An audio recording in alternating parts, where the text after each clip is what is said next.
At GBNews.uk. Let's move on. We'll try and get Monty back up in the meantime.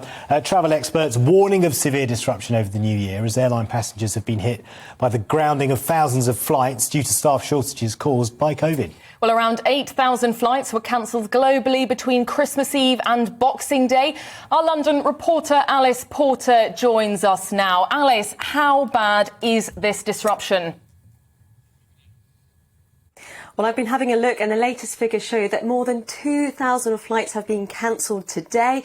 23 of them are British Airways flights. So that's causing a huge amount of disruption. And normally at this time of year, when flights get grounded, it's because of bad weather. But sadly, it's very much because of coronavirus and particularly because of Omicron that's causing staff shortages, particularly in the US and particularly in China. But that has a knock-on effect for travellers around the world at a very time when people are starting to travel more across during the festive period over New Year. Lots of people visiting families, particularly people who perhaps haven't been able to travel so much because of the pandemic. So it's really, really unfortunate timing to have this travel disruption at a time when really the travel sector needs those flights to take off. Well, Alice, if we look to January, what do you think the situation is going to be then? Could it get even worse?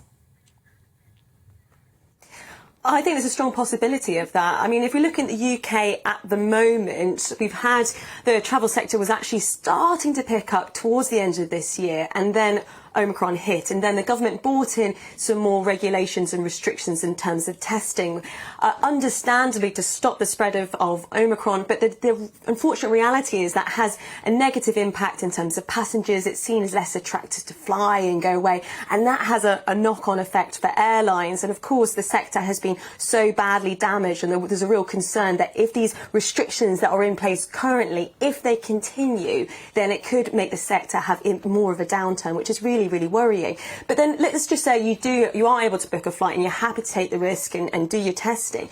Question is, well, where do you go at the moment? So of course, France, Germany, they've pretty clear that they're not having travellers from the UK. Austria say you have to have had your booster. So that takes up a whole of that winter market of people who might go skiing. And then of course, if you see all the travel disruption that's happening at the moment, for those people who might think of a quick sort of winter getaway for a few days, you find that quite off-putting. And the concern is that over the next month or two is that other countries that are kind of catching up with Omicron may impose more restrictions. That's what Paul Charles, the travel expert, was saying to me when I spoke to him earlier.